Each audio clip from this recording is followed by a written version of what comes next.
दोस्तों, लोकतंत्र में क्या अपनी वाजिब मांग उठाना कोई अपराध होता है? सरकार को वादे याद दिलाना कोई अपराध होता है? विधायक को उसके ओर से किए गए वादे याद दिलाना क्या अपराध होता है? और क्या लोकतंत्र में आम व्यक्ति, आम जनता अपनी आवाज उठा नहीं सकती? यह कुछ ऐसा ही मामला है जब एक युवक लगातार विधायक को इंस्टाग्राम के जरिए वादे याद दिलाता है और उस युवक पर अचानक रात को नकाबपोश हमला करते हैं और हमला करके उसके दोनों पैर तोड़ देते हैं और उसके शरीर को इतना नुकसान पहुंचाते हैं कि 10 दिन के बाद भी उसके 25 फ्रैक्चर ठीक नहीं हो पाते और उसका ऑपरेशन अब भी नहीं हो पा रहा है। यह घटना राजस्थान की है, राजस्थान के चित्तौड़गढ़ जिले की है, चित्तौड़गढ़ जिले के कपासन की है, जहां एक युवक सूरज माली ने क्षेत्रीय विधायक अर्जुन जिनगर, जो भाजपा के विधायक हैं, को इंस्टाग्राम के जरिए लगातार याद दिलाया कि विधायक साहब, आपने तालाब भरने का वादा किया था मातृकुंडिया से, तो आप इस तालाब को भरवाइए। यह लगातार सूरज माली इंस्टाग्राम के जरिए मांग उठा रहा था। सूरज माली मांग उठा रहा था। इसी दौरान 15 सितंबर की रात को कुछ नकाबपोश आते हैं जब और सूरज माली पर हमला करते हैं। हमले के दौरान सूरज माली को इस बेरहमी के साथ पीटा जाता है कि उसके दोनों पैर टूट जाते हैं, शरीर पर करीब 25 फ्रैक्चर हो जाते हैं। इस घटनाक्रम के बाद में उबाल आता है लोगों में और आनन फानन में पुलिस तैनात कर दी जाती है। सूरज को कपासन अस्पताल ले जाया जाता है, कपासन से चित्तौड़गढ़ रेफर किया जाता है, चित्तौड़गढ़ से उदयपुर रेफर किया जाता है। इधर जनता का आक्रोश भड़क जाता है, सर्व समाज कपासन में धरने प्रदर्शन शुरू कर देता है। कपासन में धरना प्रदर्शन आज भी चल रहा है और सूरज माली उदयपुर के बाद में अहमदाबाद शिफ्ट कर दिया जाता है। अहमदाबाद में हालात यह है कि 10 दिन होने के बावजूद डॉक्टर अभी भी उसका ऑपरेशन करने से कतरा रहे हैं, क्योंकि शरीर पर 25 से ज्यादा फ्रैक्चर हैं। और उधर आरोप हैं भाजपा विधायक अर्जुन राम जिनगर पर। दरअसल ये आरोप इसलिए हैं कि सूरज माली की एक चिट्ठी हाथ से लिखी हुई जो सोशल मीडिया पर वायरल होती है, उसमें सूरज माली ने लिखा है कि विधायक ने मुझे कई बार धमकाया और कहा कि वीडियो डालना बंद कर, नहीं तेरा इलाज हो जाएगा। और विधायक की धमकियों के साथ ही सूरज माली पर हमला होता है। ऐसे में सीधे सीधे आरोप भाजपा विधायक अर्जुन जिनगर पर लगते हैं। इस घटनाक्रम के 10 दिन के बावजूद अपराधियों तक नहीं पहुंच पाना पुलिस की नाकामी है और लोगों में आक्रोश भी इसीलिए भड़का हुआ है।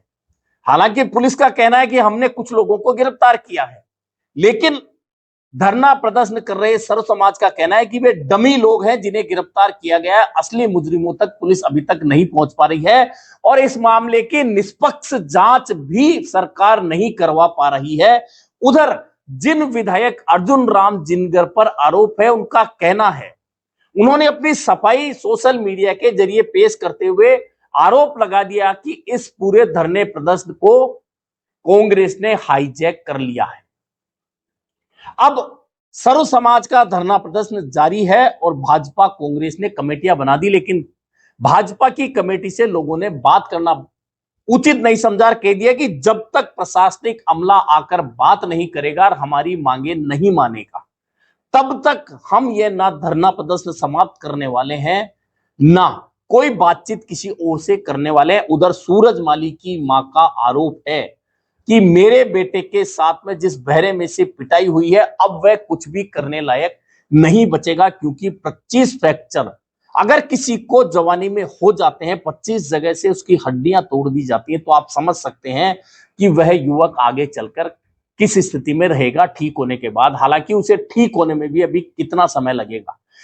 ठीक ऐसा एक घटनाक्रम कांग्रेस सरकार के समय हुआ था। आपको याद होगा, धौलपुर के बाड़ी में विधायक गिरिराज सिंह मलिंगा ने एक एएन के साथ में मारपीट की थी। वह एएन आज भी अस्पताल में है, उसके फ्रैक्चर ठीक नहीं हो पाए हैं। यह ठीक वैसा ही घटनाक्रम है। उस घटनाक्रम में गिरिराज सिंह मलिंगा का टिकट कांग्रेस ने काट दिया था।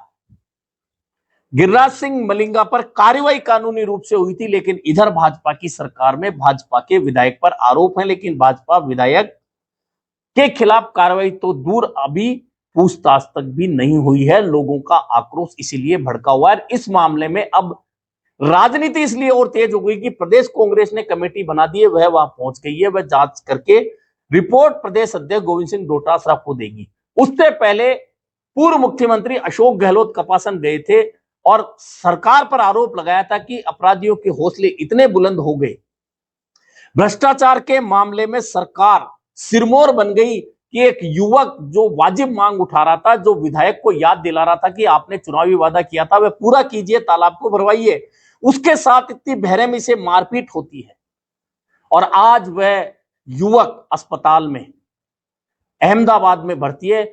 इसके बाद अशोक गहलोत ही नहीं बल्कि भाजपा के सांसद सीपी जोशी भी अहमदाबाद जाकर सूरजमाली के हालचाल देखते हैं और डॉक्टर से पूछते हैं तो डॉक्टर कहते हैं कि हम ऑपरेशन नहीं कर सकते क्योंकि इसके शरीर पर इतने ज्यादा फ्रैक्चर हैं, हम रिस्क नहीं ले सकते।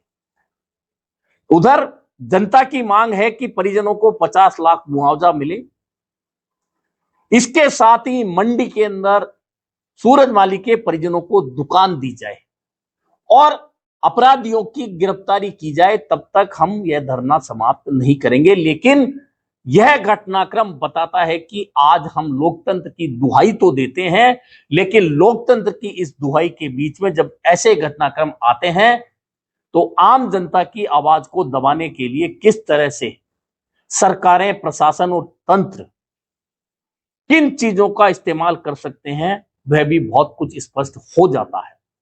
कुल मिलाकर इस घटनाक्रम को लेकर सिर्फ कपासन नहीं बल्कि पूरे चित्तौड़गढ़ में आक्रोश उफान पर है और सरकार का प्रशासनिक अमला है कि अभी भी बातचीत नहीं करके इस मसले को हवा दे रहा है और जो मांगे हैं परिजनों की, आम जनता की, उन्हें पूरी नहीं कर रहा। उधर सूरजमाली अहमदाबाद में 25 फ्रैक्चर के साथ अस्पताल में है और अस्पताल का खर्चा भी सामाजिक संगठन उठा रहे हैं और सरकार ने अभी तक उसके इलाज के खर्चे की मंजूरी भी नहीं दी है। ऐसे में आप समझ सकते हैं कि आज लोकतंत्र की दुहाई देते समय भी जनता की वाजिब मांगों पर अगर कोई आवाज उठाता है तो उसके साथ किस तरह की घटना को अंजाम दिया जा सकता है।